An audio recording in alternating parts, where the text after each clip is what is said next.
ग्रंथादिराज प्रवचन सार जी की गाथा नंबर 210 पर आध्यात्मिक सत्पुरुष पूज्य गुरुदेव श्री कांजी स्वामी के प्रवचन। मुनिराज सातवें गुणस्थान में से छठवें गुणस्थान में आते हैं तो यह उनकी स्वयं की उपादानगत योग्यता है। वहाँ दीक्षा देने वाले स्वयं गुरु हैं और छठवें गुणस्थान में आने पर सामायिक आदि का स्वरूप समझाने वाले दूसरे होते हैं, यानी छेदोपस्थापक दूसरे भी हो सकते हैं। आचार्य तो स्वयं छेदोपस्थापक होते ही हैं, लेकिन अन्य मुनियों में से कोई भी छेदोपस्थापक हो सकता है।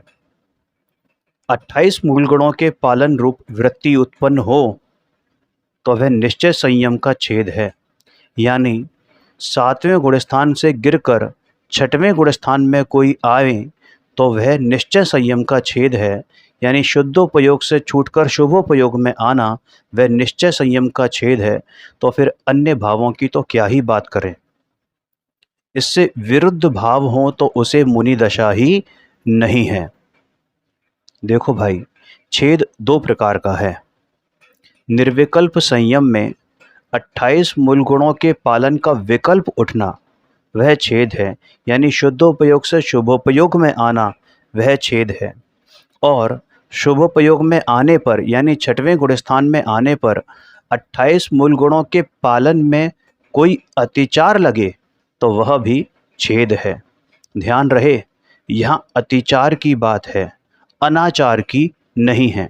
यानी 28 मूल गुणों के पालन में कोई अतिचार लग सकता है, लेकिन 28 मूल गुणों के किसी भी एक मूल गुण का यदि पालन ना हो तो वह फिर अतिचार नहीं, वो छेद भी नहीं, वो तो सीधे सीधे मुनि दशा का ही छेदन है।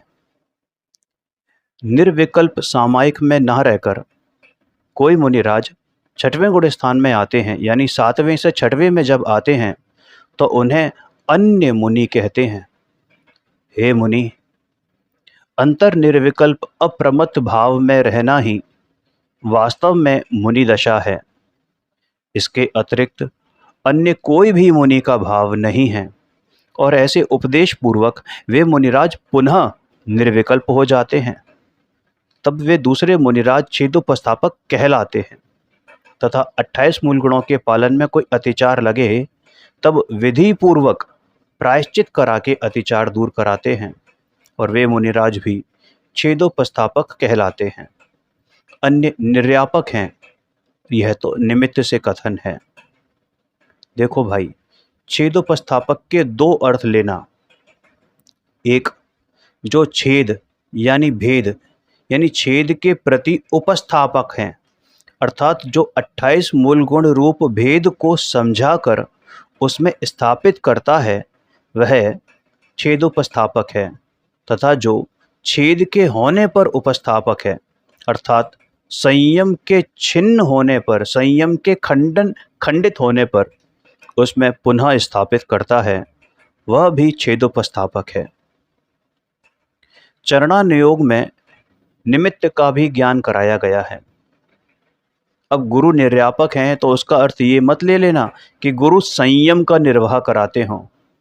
वे संयम तो भाई आप स्वयं को ही निर्वाह करना है, अपना ही उपादान है, अन्य को कराने में निमित्त होते हैं, इसलिए वे गुरु निर्यापक कहे जाते हैं। उपदेशक गुरु भी 28 मूल गुणों से विरुद्ध उपदेश नहीं देते। कोई जीव वस्त्र सहित मुनि दशा माने तो तीर्थंकर भगवान शास्त्र आदि को वैसा ही उपदेशक मानना पड़ेगा। इस प्रकार उस जीव की श्रद्धा में देवशास्त्र गुरु के स्वरूप के प्रति विपरीतता हो जाएगी। और भाई, यह तो बहुत बड़ा ग्रहित मिथ्यात्व है, स्थूल मिथ्यात्व है। अहो, मुनि दशा का सम्यक्त्व आत्मदशा में झूलती हुई चारित्र दशा और उनकी केवल ज्ञान लेने की तैयारी। अरे ये मुनिराज तो केवल ज्ञान की तलहटी में विराजमान है। ऐसी मुनि दशा की को जो विपरीत माने वह तो आचार्य कुंद का विरोधी है। आचार्य अ- अमृतचंद का विरोधी है। अरे भाई, और तो और क्या कहें, भगवान महावीर का विरोधी है, सीमंदर का विरोधी है, जिन शासन का विरोधी है। एक और आचार्य कुंद कुंद को महान बताए और दूसरी तरफ वस्त्र सहित मुनि दशा माने। इन दोनों बातों का मेल संभव नहीं है, क्योंकि वस्त्र सहित मुनिपना तीन काल में हो नहीं सकता, होता नहीं। वस्तु स्वरूप के अनुसार तीर्थंकरों द्वारा कहा हुआ और महान संतों द्वारा अनुभव किया हुआ मुनि दशा स्वरूप यही मार्ग है। इसके अतिरिक्त अन्य कोई मार्ग नहीं है। वस्त्र सहित और वस्त्र रहित ऐसे दो प्रकार के मुनि होते नहीं हैं। मुनिराज तो निर्ग्रंथ ही होते हैं। अंतर में तीन कषाय रूप गांठ और बाहर में वस्त्र आदि परिग्रह का उनको अभाव वर्तता है। यह दशा ही वीतराग मार्ग स्वरूप मुनिपना है, अन्य कोई मुनिपना है नहीं। गाथा नंबर 211 और 212। यदि यत्न पूर्वक रहें पर देह आदिक में छेद हो, आलोचना द्वारा करें उसका करें परिमार्जन। किंतु यदि यति छेद में उपयुक्त होकर भ्रष्ट हों तो योग्य गुरु के मार्गदर्शन में करें आलोचना। क्या कहते हैं कि मुनि के होने योग्य, यानी मुनि के होने उचित जो शुद्धोपयोग है वह अंतरंग और निश्चय प्रयत्न है, और शुद्धोपयोग से बाहर आने पर जो अशुद्धोपयोग दशा है, यानी वो जो शुभोपयोग है, वह हठ आदि से रहित देह और चेष्टा आदिक संबंधी वर्तता हुआ शुभोपयोग, वह वास्तव में बहिरंग अथवा व्यवहार प्रयत्न है। याद रखने वाली बात यह है कि यदि शुद्धोपयोग दशा के बिना वर्तने वाला शुभोपयोग, यानी शुद्धोपयोग ना हो और शुभोपयोग हो, तो वह शुभोपयोग हठपूर्वक होता है और ऐसा शुभोपयोग व्यवहार प्रयत्न को प्राप्त नहीं होता। यहाँ पर अंतरंग प्रयत्न और बहिरंग प्रयत्न, ऐसे दो प्रयत्नों की बात है। शुद्धोपयोग अंतरंग प्रयत्न, जिसे निश्चय प्रयत्न भी कहा, और शुभोपयोग यानी छठवां गुण स्थान, उसको व्यवहार प्रयत्न या बहिरंग प्रयत्न भी कहा है। अंतरंग में वीतराग भाव से रहित 28 मूल गुणों के पालन रूप शुभ विकल्प छठवीं भूमिका के योग्य शुभोपयोग नहीं है, बल्कि हठ पूर्वक धारण किया गया शुभोपयोग है। सहज शुद्धोपयोग दशापूर्वक, सहज शुद्धोपयोग दशापूर्वक छठवें गुण स्थान में जो शुभ विकल्प होते हैं वे शुभोपयोग रूप व्यवहार प्रयत्न हैं। अंतर में कषाय रहित निश्चय प्रयत्न विद्यमान हो तो शुभ भाव भी व्यवहार प्रयत्न कहलाते हैं, किंतु वीतराग भाव के बिना मात्र शुभपना मुनि दशा का व्यवहार प्रयत्न भी नहीं कहलाता। कहने का तात्पर्य यहाँ पर यह है कि शुद्धोपयोग और शुभोपयोग ये दोनों एक साथ चलते हैं, एक दूसरे के पूरक हैं। यदि ऐसा ना हो और इस शुद्धोपयोग के बिना वाला जो शुभोपयोग है वह वास्तव में शुभोपयोग नहीं है, व्यवहार भी नहीं है, हठपूर्वक है। अंतर में वीतराग भाव टिकाए रखते हुए जो 28 मूल गुणों की वृत्ति उठती है उसे वास्तव में व्यवहार प्रयत्न या बहिरंग प्रयत्न कहा जाता है।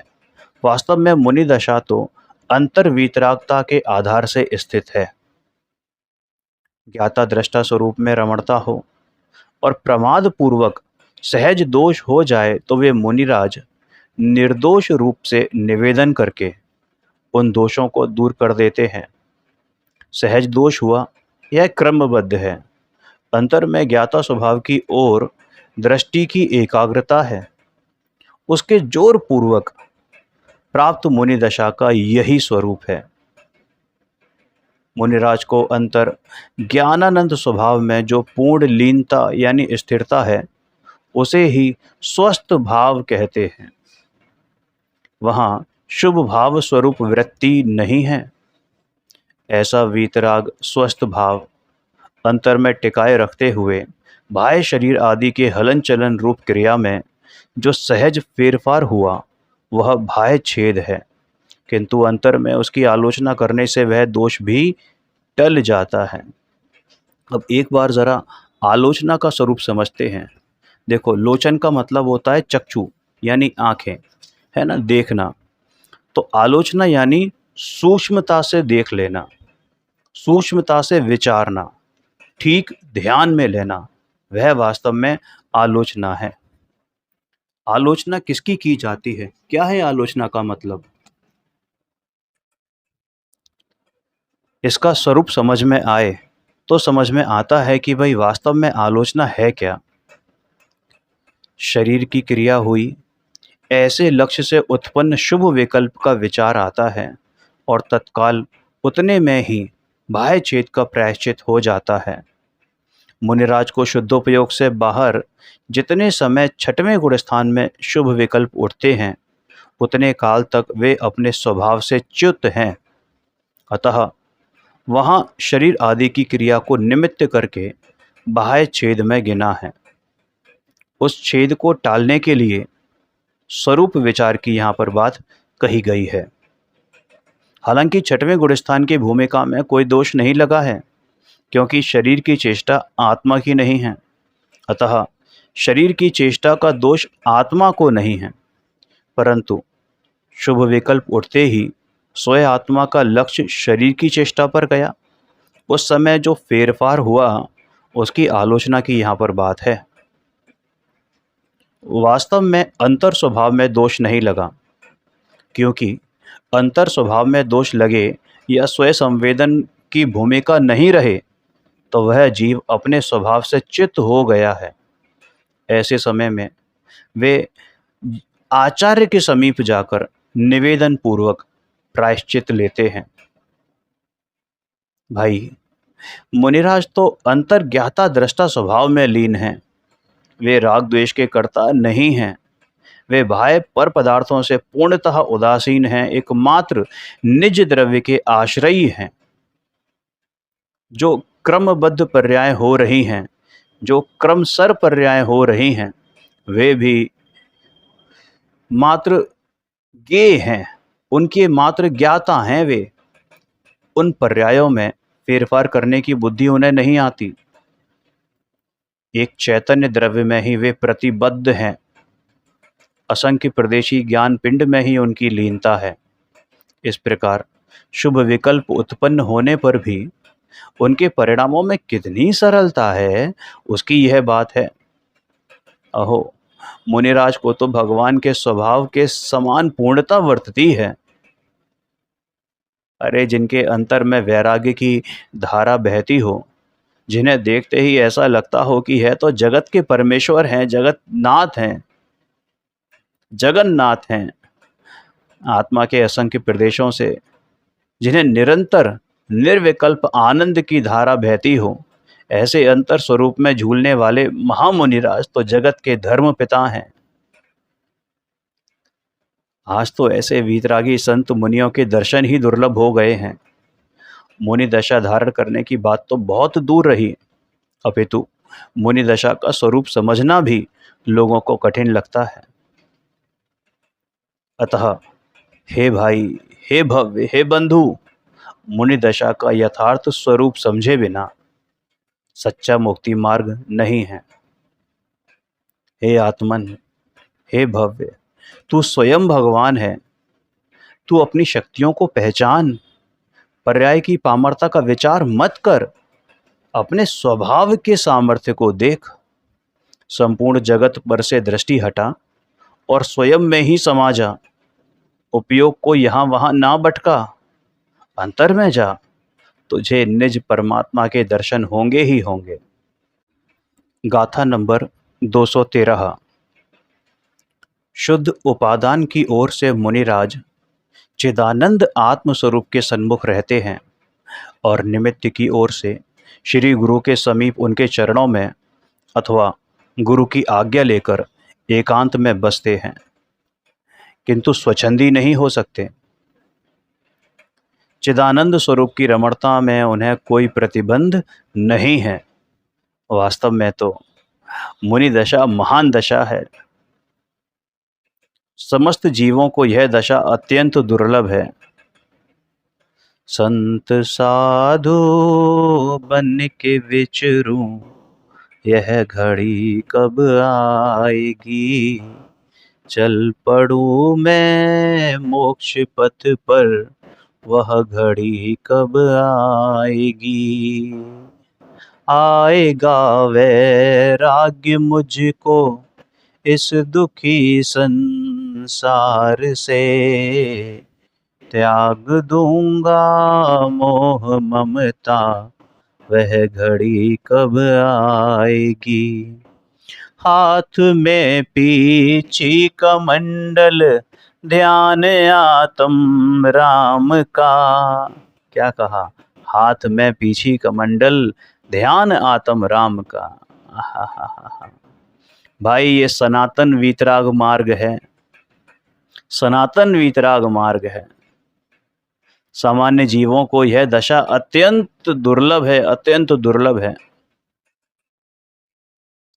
स्त्री नपुंसक को मुनिपना है ही नहीं। स्त्री को भी अधिक से अधिक 5वां गुण स्थान हो सकता है।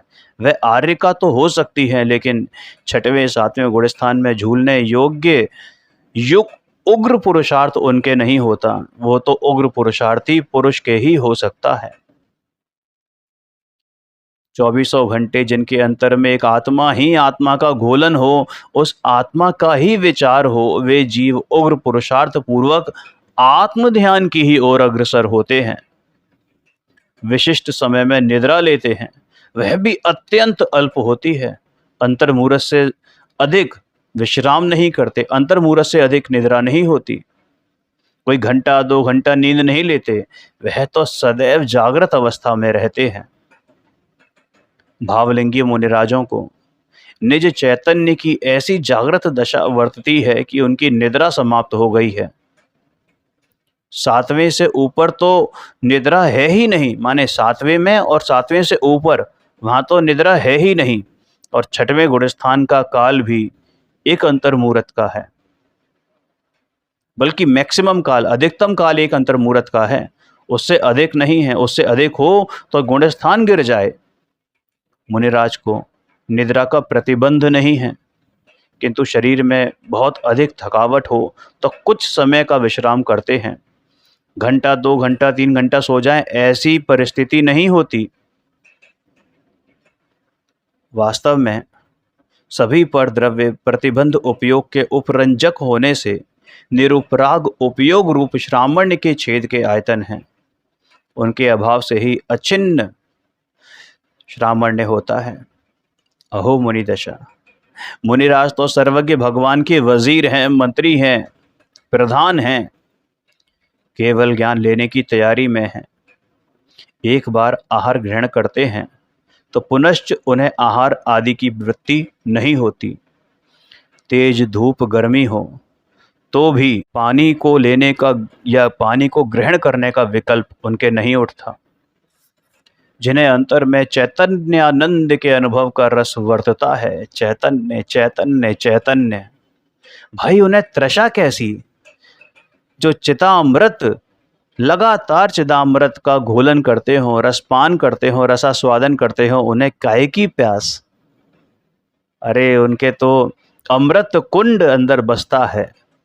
चैतन्य से भिन्न बाह्य पदार्थों पर दृष्टि जाए तो वह तो चैतन्य को मलिन करने वाली है, चैतन्य के उपयोग को भ्रमाने वाली है। वे मुनिराज प्रवचन करते करते अथवा आहार लेते लेते भी 7वें गुणस्थान के निर्विकल्प आनंद को अनुभवते हैं। चैतन्य का रस बारंबार उनके अंतर में उछलता है। ऐसी मुनियों की क्रिया है। अब थोड़ा सा यहाँ पर आपको विचार करना पड़ेगा कि आहार करते करते कहने का मतलब ऐसा नहीं कि वो आहार में आहार कर रहे हैं, मुंह में ग्रास चबा रहे हैं और उनको शुद्धोपयोग हो गया।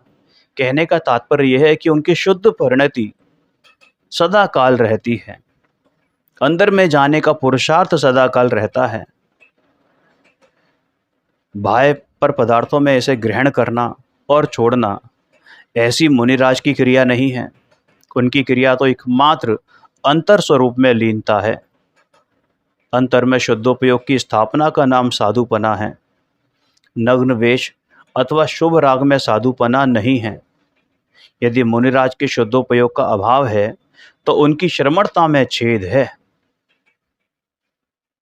जिनके अछेद शुद्धोपयोग हो और चैतन्य द्रव्य में लीनता बनी रहे, वे अच्छिन्न श्रमण कहलाते हैं। अतः मुनिराज अपने आत्मा में आत्मा को स्थापित करके आत्मा में ही लीन होते हैं। यहाँ आत्मा को व्रत आदि में या राग आदि में या सांसारिक कार्यों में स्थापित करने की बात नहीं है। शुभ विकल्पों में स्थापित करने की बात नहीं है। यहाँ तक कि आत्म संबंधी विकल्पों में स्थापित करने की बात नहीं है, क्योंकि ये सब तो विकार हैं।